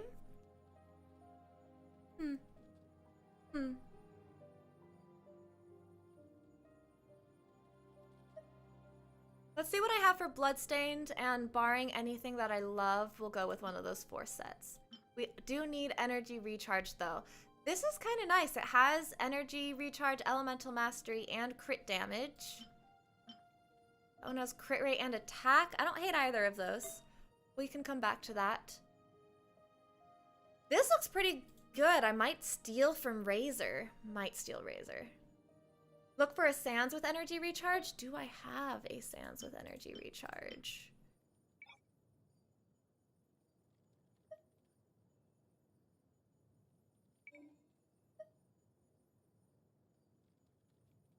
Oh wait, this is okay. I was in the wrong menu. Whoopsies. Sands with energy recharge, but if it's still sorted, it looks like I don't have any energy recharge ones. Oh, wait. Oh, it's a 4-star, though.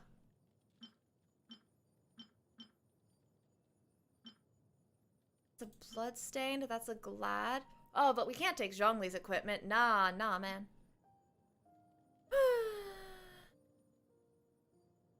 What do we do here? I'm gonna go back to Bloodstained and see what has the highest options here for elemental recharge.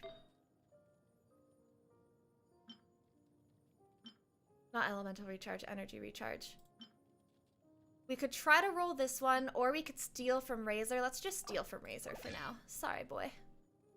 I never fight Andrews anyway, it's fine. Then you None of you look promising. So then let's go with one of these. You want the energy recharge? Let's see what you get just a few times. I warned you guys that I never know what I'm doing with artifacts. You might be disagreeing with all of my choices, but that's okay.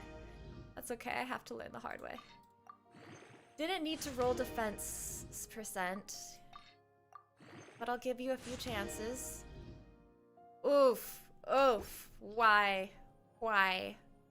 Unnecessary. Wait, did I put a bloodstained on her? Confused. That's bloodstained? Did I not click on... I clicked on bloodstained. Why am I like this? That was a whole bunch of unnecessary. That's a big sad. Well. Oh well. It happens to the best of us. It probably doesn't, but... I'm gonna go ahead and just give you crit rate and energy recharge. That's fine. Let's also look at your glad. Zhao does not get de-equipped. Thank you very much. Energy recharge with HP. Ooh! Energy recharge, crit rate, and crit damage. Let's go with this one, because I'm not gonna level anymore right now. I'm embarrassed that I messed that up, so... Is there anything good here for you? Defense me. Alright, we're gonna take off the filters and see what the best offering for energy recharge is here. And it is that one that we stole off of Razor. So, let's go with that. You have a 2-piece. You have not much. Not much of anything. What the hell is happening here? Okay, not gonna look at that. Lots of energy recharge. These need work, but they're also not fully leveled, so we're gonna call it okay for right meow. I can't level you much. Let's just give you what we've got.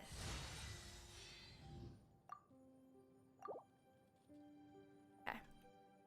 We're gonna call that a day just for seeing how you work. Who are we gonna go kill? I just want some test battles, and then I'm gonna call it a day on Rosaria and switch over to Wish. Oh, wait.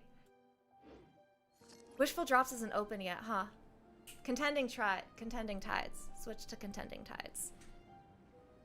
I don't know dates. Yeah, this is more just to look at her playstyle, less to, you know, feel her do anything. Oh, commissions. We can take care of commissions real quick.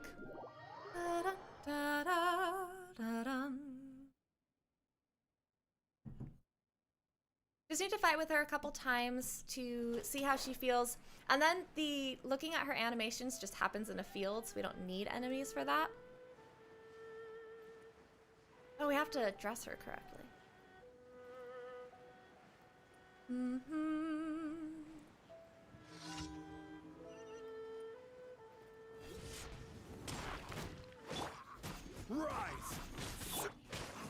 Judgment.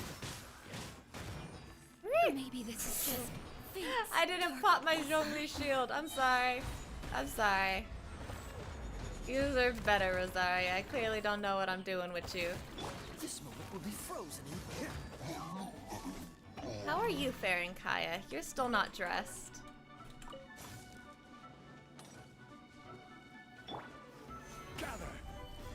Zhongli really has to carry this team.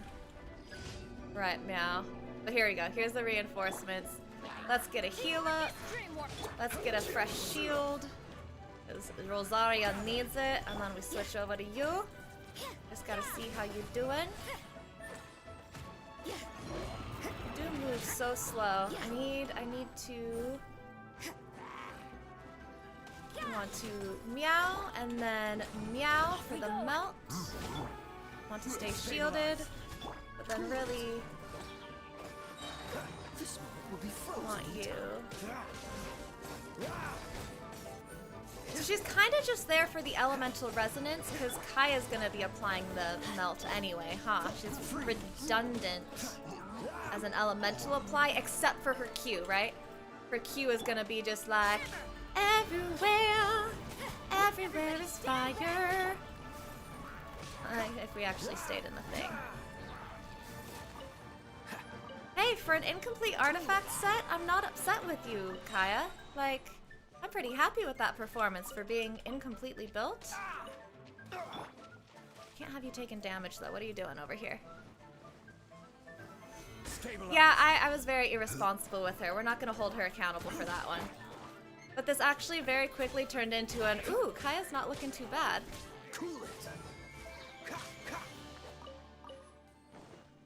I've been doing a lot of Blizzard trying to get him built.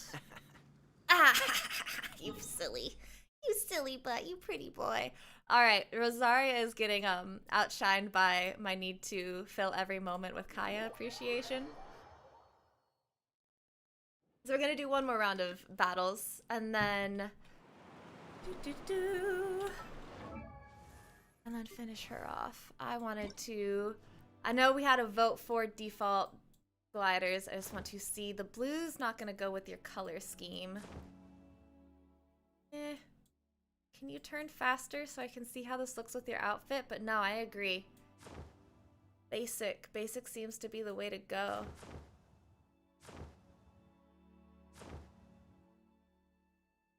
No, you're right. We're staying with this one.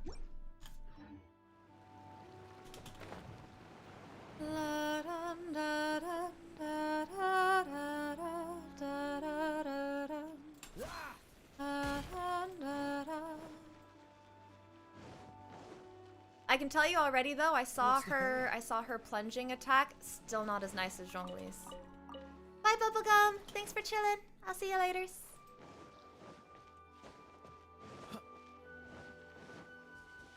What's the hurry? What's the hurry? Oh wait, this one's not even fighting. Damn it. Well, we'll see how you look.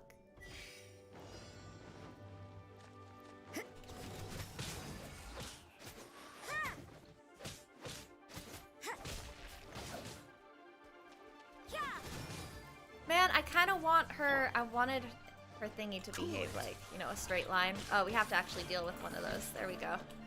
Let's deal. This moment will be frozen. The one time I don't just like run in a straight line, I forget that there's a timer. You can't run. Dodge this. Kaeya. Ah! Thought you were dead. Playing with an not my main team feels real weird. Yeah, I'm gonna say I'm done with this team for now. They're not readies. So let's go over to this field here. This is a nice flat land. Hi, Jimmy. Bum bum ba-dum bum bum ba-dum bum ba-dum bum bum.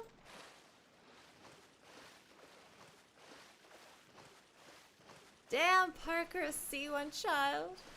I just want a C0 child. And I have no rules with which to acquire him. Oh shit. Oh shit. I don't think I can do an assassin with this team. They weren't ready. Punishment. Everybody stand back. Freeze. I'm so sorry. Okay, we did it. We did it. It was a high focus endeavor, but we done it. All right, Miss Rosaria.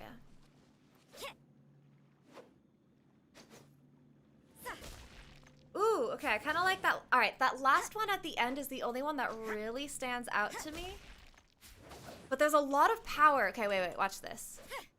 First one, nothing super fancy. I want to compare it with Xiangling's and see how similar they are. But there's a lot of power in that fourth one, and I like it. I like it a lot. 3 is just gonna be a basic reset. How does 4 reset? That's pretty basic. 2, 3, 4, 5. Okay, her 5th one's pretty cool, and everyone gets a specific 5th one. And then plunging is same as Xiangling's. Let's get Xiangling out and see, are they copping out? Are they copping out? Are those just Xianglings? Oh no! Don't disappoint me on this. Don't tell me you did it. Just sharpen my spear. just sharpened my spear. Thanks.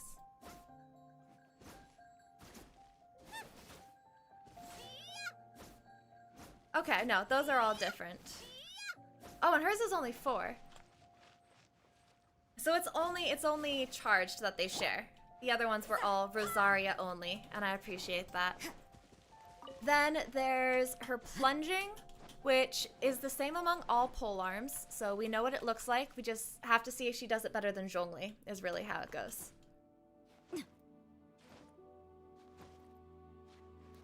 I do appreciate that hers have a mix of that strength and spinniness, kind of like, you know, I talk about Zhao and Zhongli as the best animation so far because Zhongli shows how just elegant and controlled he is versus Zhao where there's just power. You can see the power and sturdiness and mastery in every single one of his moves. And I feel like those two are just like our peak animations.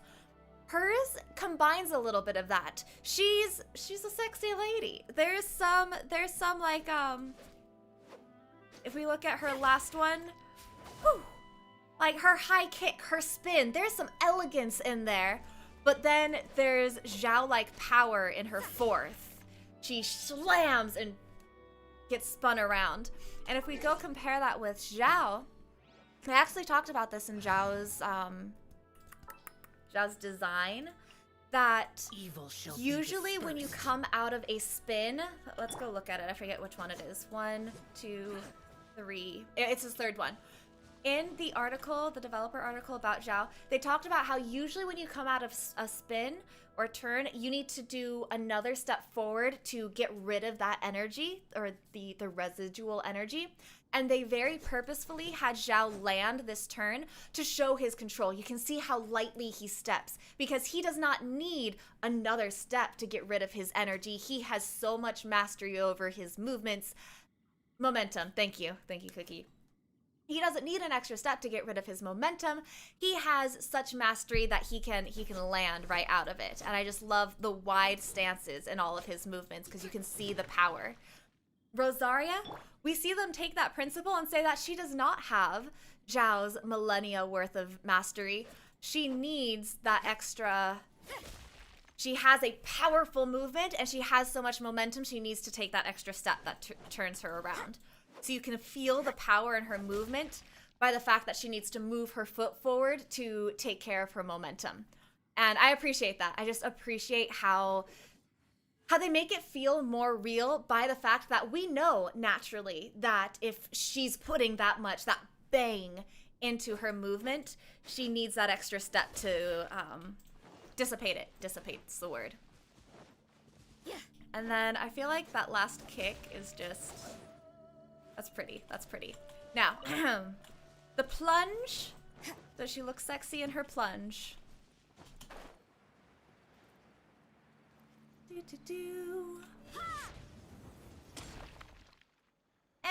It's alright. You know why I consider it only alright? Because we have Zhongli to compare it with. And who was it that agreed with me on how great Zhongli plunge is so elegant? Thank you, Jemmy. I have such a thing for Zhongli's plunge. Look at this thing. Look at this. I'm gonna zoom in so we can see it better. There's something just so hot about that landing. I love how Zhongli lands his plunges. I don't know why. Can we just appreciate Zhongli for a moment too? I know we've all seen this so many times, but he has such elegance. Just the, I command you to move. The elegance, the poise. He's so poised. The spear kick. The spear kick. No, Cookie Jar, it is the exact same landing. I'm just insisting that Zhongli does it better. Zhongli does it better than everyone else. Every polearm has the same landing, but Zhongli lands that landing, you know what I mean?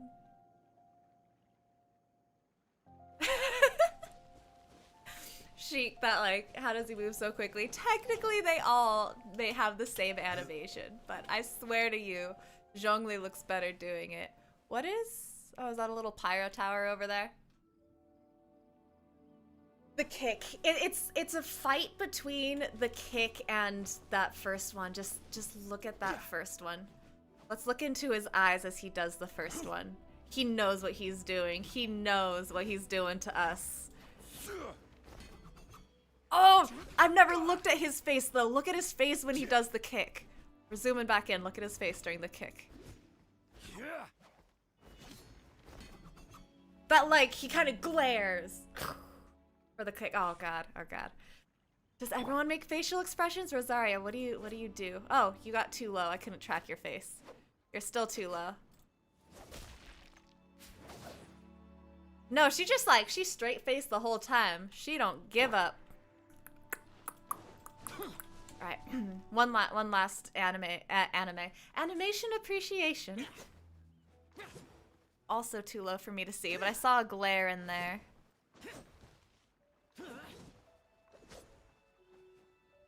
I didn't see a face change there. So we're saying yet another piece of evidence for Zhongli's superiority is the way he glares at you.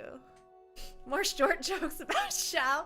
No, Rosaria's tall and she went too low for me to see her face either. Her face too. There we go. Couldn't see her face either. Speaking of Zhongli, I heard some speculation about the next banner after Child. Well, we are getting that story quest. So excited for Zhongli's story quest part 2. The signature look of superiority.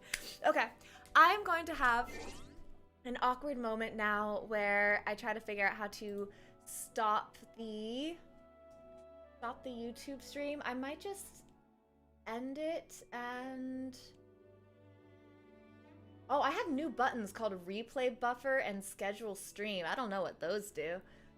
But if it's possible, I might just have to end stream and restart it only to Twitch. Because honestly, I don't want YouTube to see me doing contending tides wherein I just kill things badly. I like to think that Rosaria ducks low because she was raised by bandits and was taught to play dirty. Ooh, ooh, such a lore tie-in. I love it, Jimmy. Thank you for that observation. I accept it as truth. Headcanon. Headcanon established. Thank you for playing. Ew, more ginger pieces. You know what? Yeah, I need new tea too, because I don't want to keep eating ginger. I'm just gonna end this stream and start a new one just for Twitch. So, thank you everyone on YouTube for hanging out with us. I'll look up how to do this more elegantly later. But after I finish the stream over on Twitch, I will go back to this VOD and timestamp it so that it's a bit more useful than 2 hours of me just rambling about whatever lore topics came up. But I super appreciate all your questions and for hanging out with me this whole time. I had a lot of fun. I hope you enjoyed the Rosaria lore talk and then miscellaneous lore talk. I will